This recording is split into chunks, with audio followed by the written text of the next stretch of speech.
Net World. Parang biglang may bagong generation alliance na nabubuo sa women's tennis at nasa gitna nito ang pride ng Pilipinas na si Alexandra Ayala. Sa social media at tennis community ngayon, viral ang tawag ng fans sa bagong grupo ni na Alex kasama sina Evelise, Iva Jovic at Zeynep Sonmez bilang Big Four in tennis. Hindi man official title, pero ramdam ng buong tennis world ang chemistry, friendship at sabay-sabay nilang pag-angat sa WTA scene. Lalong sumabog ang usapan matapos ang viral birthday surprise kay Alex sa Paris bago magsimula ang French Open campaign niya. Sina Evelise, Iva Jovic at Zeynep Sonmez mismo ang nanguna sa surprise habang pinapaligiran ng fans at kapwa players ang Filipina star. Pati si Marta Kostyuk sumabay sa pagkanta ng happy birthday kay Alex. Eksenang nagbigay ng napakalaking positive buzz sa tennis community. Pero hindi lang ito simpleng friendship story. Ang mas nakakagulat, lahat sila ay bahagi ng bagong wave ng batang players na mabilis umaakyat sa rankings at nagsisimulang guluhin ang hierarchy ng WTA Tour. Si Alex mismo ay umabot na sa career high world number 29 noong 2026 at tinuturing ng pinakamataas na ranked Filipina tennis player sa kasaysayan. Habang ang tennis world nakatutok pa rin kina Aryna Sabalenka at Iga Swiatek, unti-unti namang lumalapit ang bagong henerasyon. At ngayon, may apat na pangalan na paulit-ulit ng binabanggit ng fans online: Ayala, Lise, Jovic at Sonmez. Hindi biro ang level ng attention na natatanggap ngayon ni Alex sa international tennis scene. Dati, ang tingin lang ng marami kay Alex ay isang promising junior champion mula sa Pilipinas. Pero ngayong 2026, ibang usapan na. Ang dating future star ay isa ng tunay na WTA threat. At kasabay niyang umaangat ang tatlong young international players na sina Evelise, Iva Jovic at Zeynep Sonmez. Kaya ngayon, maraming tennis fans online ang bumubuo ng narrative tungkol sa tinatawag nilang Big Four ng bagong generation. At honestly, may basahan kung bakit mabilis itong kumakalat. Si Alex ay isa na ngayong established rising star matapos magtala ng historic ranking climb at malalaking upset victories laban sa top players nitong nakaraang season. Umabot siya sa world number 29 noong 2026, isang napakalaking achievement para sa Philippine tennis. Hindi lang iyon. Napatunayan din niyang kaya niya makipagsabayan sa elite level matapos niya makakuha ng wins laban kina Iga Swiatek, Jasmine Paolini at Coco Gauff sa mga major tournaments. Samantala, si Iva Jovic naman ay isa sa pinaka-explosive na teenagers sa WTA ngayon. Bata pa, pero nakapasok agad sa top 20 rankings matapos ang breakthrough performances sa Australian Open at iba pang tournaments ngayong taon. Maraming ang analysts ang nagsasabing isa siya sa future faces ng American tennis. Si Zeynep Sonmez naman ay gumawa rin ng ingay matapos maging isa sa pinaka-importanteng Turkish tennis breakthroughs nitong modern era. Nagulat ang marami nang makapag-upset siya ng top 10 players at gumawa ng history sa Australian Open para sa Turkey. Habang si Evelise naman, kahit mas tahimik ang media exposure kumpara sa iba, matagal nang kinikilala bilang isa sa pinaka-solid na racing European talents. Ang consistency niya sa WTA events at chemistry niya kay Alex sa doubles at off-court friendship ang dahilan kung bakit malakas ang fan support nila online. Pero ang totoong nagpabaliw sa fans, hindi lang sila magkakakilala. Mukhang tunay talaga silang close. Sa viral clips at photos nitong mga nakaraang araw sa Paris, kitang-kita ang comfort level nilang apat. Walang ego, walang awkwardness. Para silang magkakabatch na sabay, umaakyat papunta sa tennis superstardom. At dito nagsisimulang maging delikado para sa lumang WTA hierarchy. Kasi habang abala ang tennis world sa mga established champions, may bagong barkadang quietly nag-iipon ng confidence, chemistry, at experience sa pinakamalaking stage sa mundo. At sa gitna ng grupong iyon, nandun ang bandera ng Pilipinas at si Alexandra Ayala.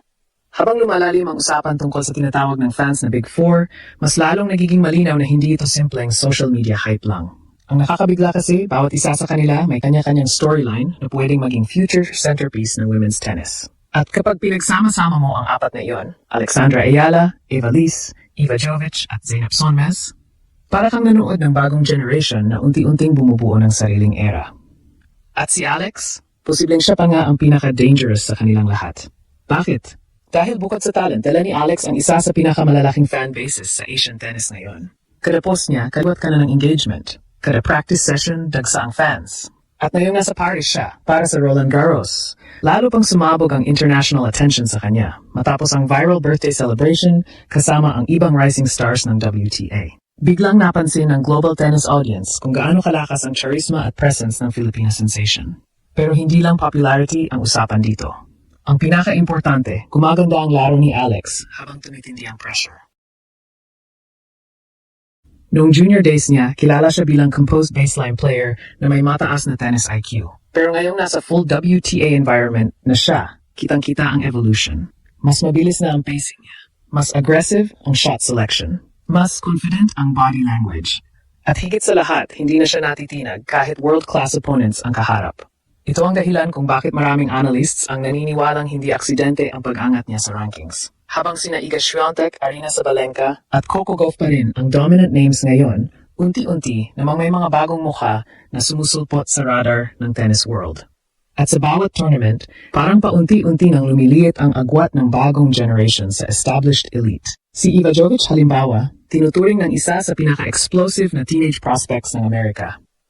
Aggressive ang laro, fearless ang mentality, at parang walang takot kahit malaking pangalan ang kaharap. Samantala si Zeynep Sonmez naman, dala ang intensity at grit ng European clay court system. Hindi flashy minsan, pero sobrang disciplined at dangerous sa long rallies. Si Eva Lise naman ang parang steady engine ng grupo, tahimik pero consistent. Hindi laging headline grabber, pero isa sa mga players na ayaw mong makaharap sa mahabang torneo dahil marunong siyang mag-survive under pressure. Pero ang pinakamalaking dahilan kung bakit gustong-gusto silang panoorin ng fans, authentic ang samahan nila. Sa panahon ngayon na sobrang controlled na ng athlete branding at media appearances, refreshing makita ang apat na players na parang natural lang ang closeness. Tawanan sa practice, surprise birthday moments, suportahan sa sidelines. Maliit na bagay yun para sa iba, pero sa sports fans, malaking factor ang chemistry at relatability. At dito pumapasok ang mas malaking possibility. Paano kung itong apat na ito talaga ang magiging mukha ng next tennis era? Paano kung matapos ang panahon ni Sabalenka at Swiatek, may bagong wave na hahawak ng spotlight? At kasama roon ang isang Filipina na minsang pinangarap lang makapasok sa world stage. Kasi ngayon, hindi na basta future hope si Alex. Isa na siyang bahagi ng global conversation. Sa totoo lang, bihira sa sports ang makakita ng bagong generation na sabay-sabay umaangat habang genuine rin ang connection nila off the court. Pero yun mismo ang dahilan kung bakit sobrang invested ngayon ang fans kina Alexandra Ayala, Eva Lise, Ivanovic at Zeynep Sonmez. Hindi lang sila puro talento, may chemistry, may personality at may sariling energy na gustong sundan ng tennis world. At para sa Pilipinas, napakalaking bagay nito. Dahil habang lumalaki ang pangalan ni Alex internationally, mas maraming tao rin ang natututong seryosohin ang Philippine tennis. Hindi na ito simpleng underdog story lang. Isa na itong tunay na movement.